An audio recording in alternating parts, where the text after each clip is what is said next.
The typical DIYer their time is better spent understanding how to do the construction rather than the design, which is why it's so valuable to have a technically knowledgeable design team to help you figure out what's going to be best for your unique circumstances. I think a lot of people think, oh, I'll DIY it, and then they can literally spend many, many hours, maybe days, trying to research footer size spacing and pipe size and the footer diameter and depth. All those can vary. You've got typically 2 and 3 inch pipe size that we might be able to use.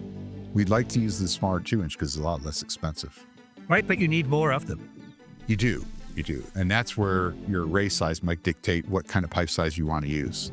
Obviously, if you're going to go to a 4-up array, you're going to use the bigger pipe size. And sometimes, depending on where you're at and what the wind loads are, you might have to dig those holes pretty deep.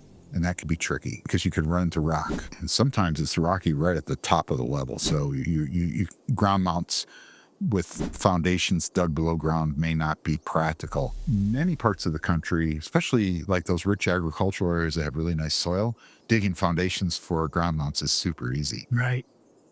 But you do now have to think about getting a concrete truck up to your property to pour the concrete for all those foundations that you've dug.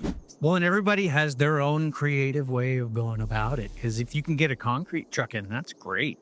But this guy I was talking to last week, he had to rent one of those concrete spitting things and pallets and pallets of bags of concrete because there was no getting the truck out there.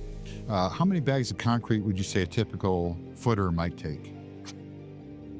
15? Like a lot. So it's a lot of weight to haul up the hill to your property to mix up your own concrete. So you want to be aware of all these variables before you commit yourself to a particular design. Sometimes using more piers can be better, and sometimes using fewer piers. I don't know that there's an easy rule of thumb per se. No, it has to be on a case-by-case basis. Everybody just falls in a slightly different place on what's going to work best. Which is why it's so valuable to have a technically knowledgeable design team to help you figure out what's going to be best for your unique circumstances.